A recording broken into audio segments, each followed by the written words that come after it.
السلام عليكم ورحمة الله وبركاته. وعليكم السلام ورحمة الله وبركاته. إن الحمد لله والصلاة والسلام على رسول الله أما بعد.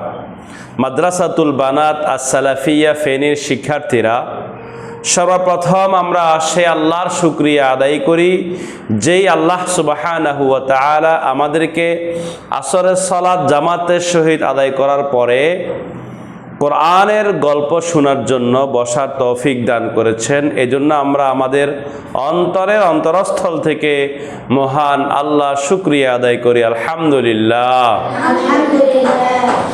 অতঃপর আমরা আমাদের প্রিয় নবী, প্রিয় রাসূল, প্রিয় ইমাম, প্রিয় আদর্শ নেতার প্রতি সংক্ষেপে দুরূদ পাঠ করি, সাল্লাল্লাহু আলাইহি ওয়াসাল্লাম। আজকে আমরা আলোচনা শুনব হাবিল ও কাবিল সম্পর্কে। হাবিল ও কাবিল এরা দুইজন আদম আলাইহিস সালাতু ওয়াস সালামের সন্তান ছিল।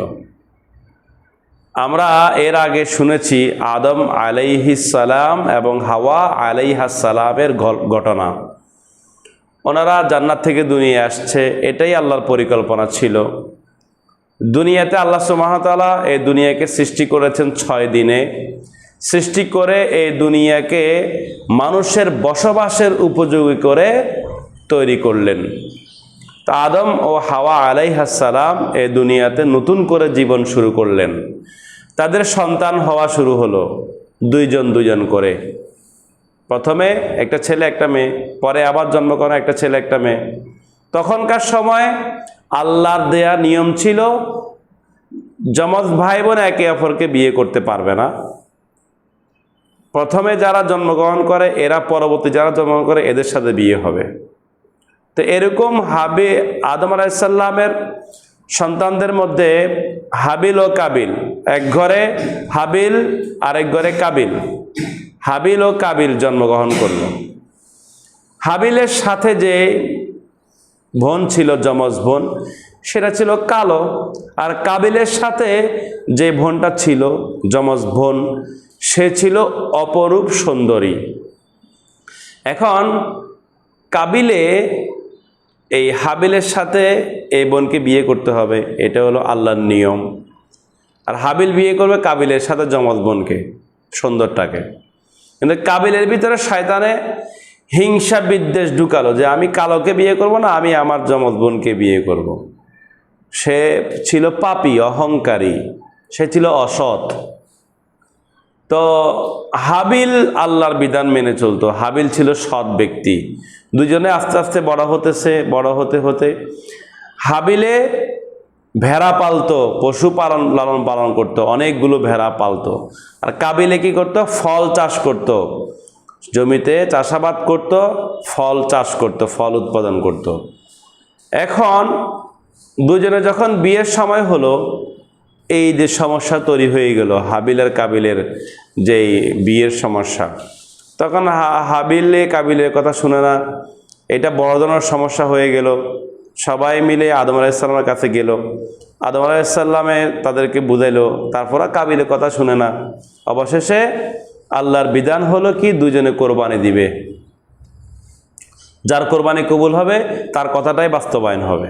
হাবিলের কথা হলো আল্লাহ যে নিয়ম রাখছে সে নিয়ম হবে। কাবিলের কথা হলো কি, আমি সুন্দরটা করবো, আমার যমজটা বিয়ে করবো। তার যার কোরবানি কবুল হবে তার কথাটাই কি হবে? বাস্তবায়ন হবে। এবার হাবিলে কি করছে, যে দুম্বাগুলো সে পালে, ভেড়াগুলো পালে, এগুলোর মধ্য থেকে সুন্দর তাজা একটা দেখতে সুন্দর হৃষ্টপুষ্ট এরকম একটা ভেড়া নিয়ে আসলো। আর কাবিলে কি করছে, সে যে চাষাবাদ করতো সেখান থেকে নিম্নমানের ফলগুলো নিয়ে আসলো, নিকৃষ্ট ফলগুলো নিয়ে আসলো। উৎকৃষ্ট ভালো ফল আনে নাই, কোনো রকম সে মানে নিয়মটা মানতে চাচ্ছিল, মন থেকে সে এটা করেনি। তো সে নিয়ে আসলো নিম্নমানের ফলগুলো, এনে ওই কোরবানি দিত, মানুষ একটা নির্জন জায়গায় রেখে আসতো।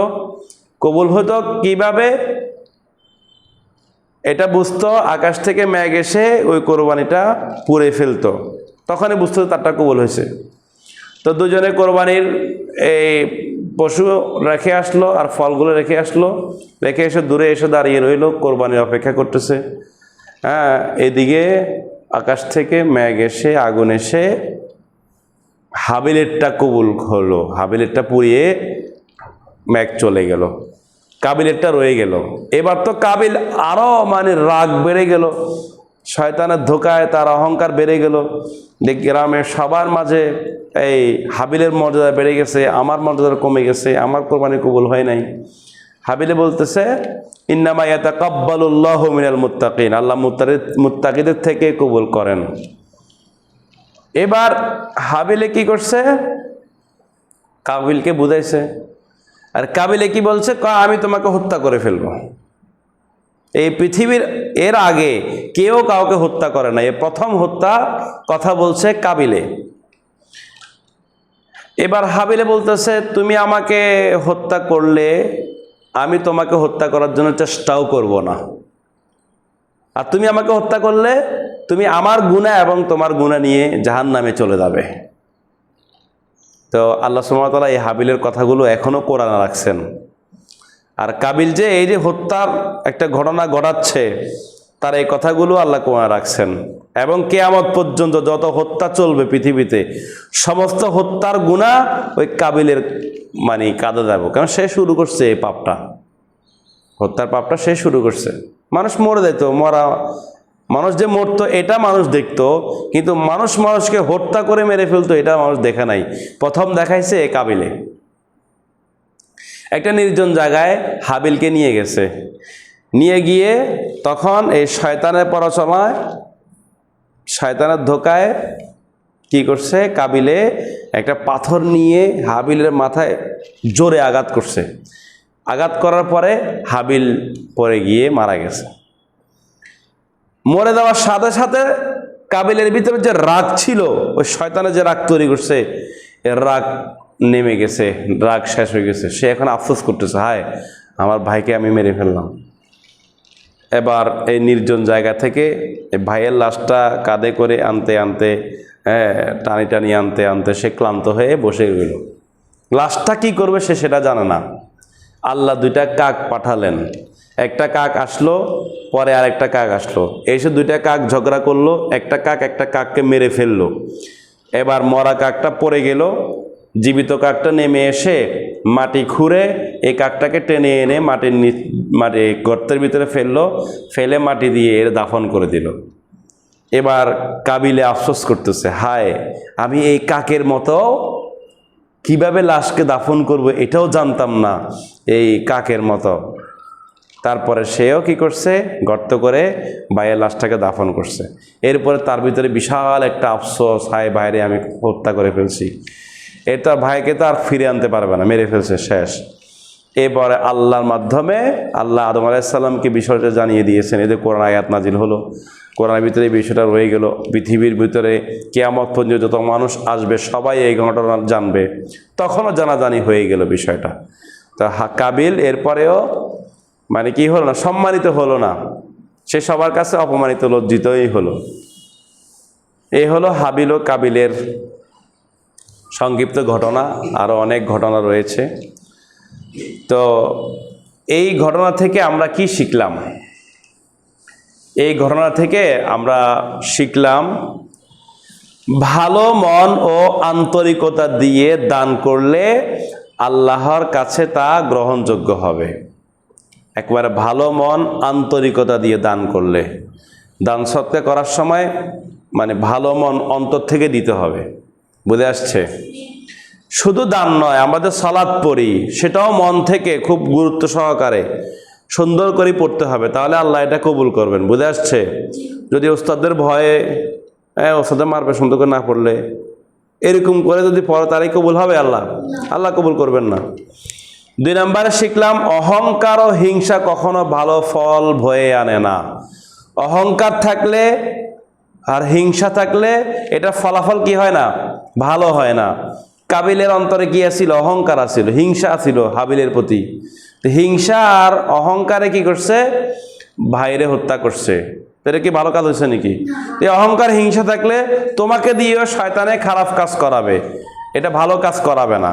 3 নাম্বার, অন্যায় করলে একদিন তার ফল ভোগ করতেই হয়। কেউ যদি অন্যায় করে তাহলে অন্যায়ের ফল ভোগ করতে হবে। প্রথম ভোগ কি? সে জাহান্নামে যাবে।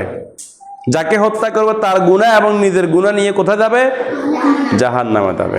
তার ফল দুনিয়াতেও ভোগ করতে হবে। এটা সবার কাছে লজ্জিত হলো, কাবিলে ছোট হয়ে গেল, অপমানিত হলো। আবার জাহান্নামেও গেল, নিজের গুনাহ তো নিয়ে গেল, আবার হাবিলের গুনাহগুলো নিয়ে গেল। এটা হলো ফল, খারাপ কাজের ফলাফল। এই জন্য আল্লাহ আমাদের সবাইকে বেশি বেশি করে অন্তর থেকে ভালো কাজ করার, অহংকার হিংসা মুক্ত থাকার আল্লাহ আমাদের সবাইকে তৌফিক দান করুক। আল্লাহুম্মা আমিন। আমরা যা আলোচনা করেছি তা বোঝার এবং এই অনুযায়ী চলার আল্লাহ আমাদেরকে তৌফিক দান করুক। আল্লাহুম্মা আমিন। এই বলে আজকের আলোচনা এখানে শেষ করলাম। ওয়া আখির দাওয়ানা আনিল হামদুলিল্লাহি রাব্বিল আলামিন। ওয়াসসালামু আলাইকুম ওয়া রাহমাতুল্লাহি ওয়া বারাকাতুহু।